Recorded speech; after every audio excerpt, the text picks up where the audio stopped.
Hello and welcome to this final session, session 8, after the election. Okay, so you've had the exciting thrill of voting in the general election on the 4th of July. During this session, we'll be analysing the results.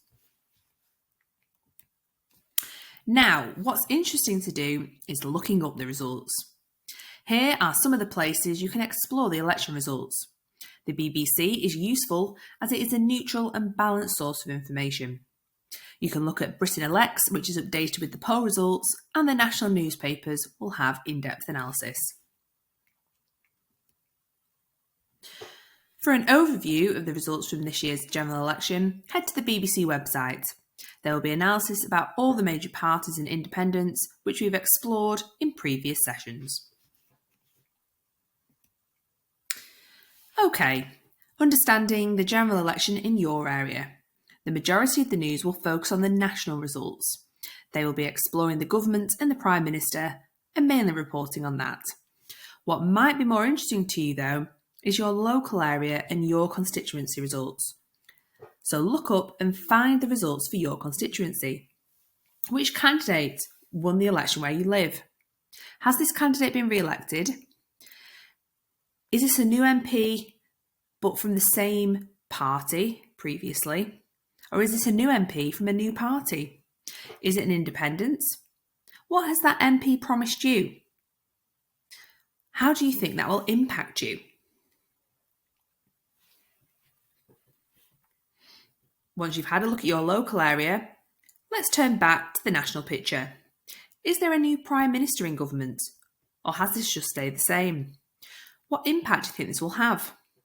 What party is now in the opposition party? Are they changing leader?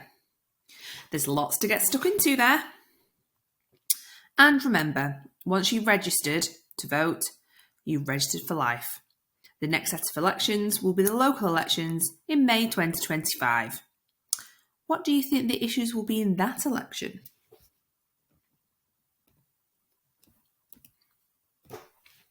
Okay, time for another discussion. The national picture of the results. Having a look at a map of all the results across the country, you can find it on the BBC, can you identify any areas where there was a big change compared to 2019 results? Why might this be? Did any political parties do better in certain areas than others? Are there any areas where results were really different to the rest of the country? What factors might have contributed to this? Having a look at each nation within the United Kingdom, so that's England, Scotland, Wales and Northern Ireland, did each nation vote differently? For example, were England's results very different to Scotland's? How does your local area, your constituency, compare to the national picture?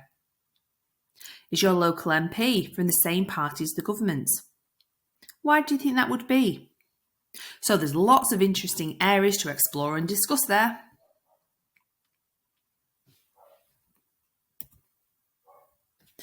Following the media. Following the media is a good way to understand more about the election, the results, the impact and analysis. This doesn't just mean watching the news on the TV or reading newspapers. You can get lots of media reports from your phone through apps and social media. The BBC is a great place to start as they are legally neutral. They always have to give balanced analysis and equally represent both sides. However, newspapers, which now all have mobile apps, can be very left-wing or very right-wing. For example, it might be therefore worth looking at a left-wing source such as The Guardian, which is more likely to support Labour, and a right-wing source such as The Telegraph, which is more likely to support the Conservatives.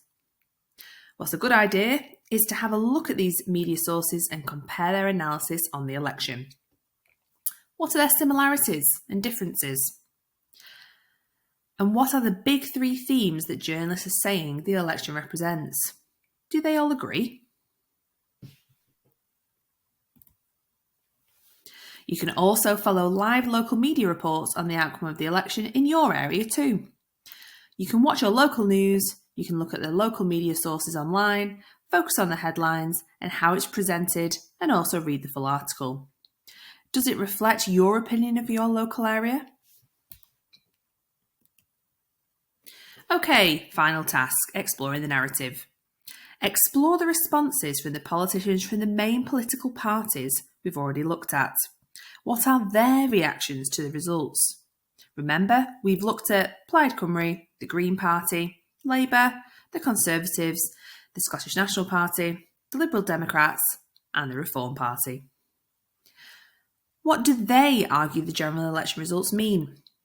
Which narrative is closest to your interpretation?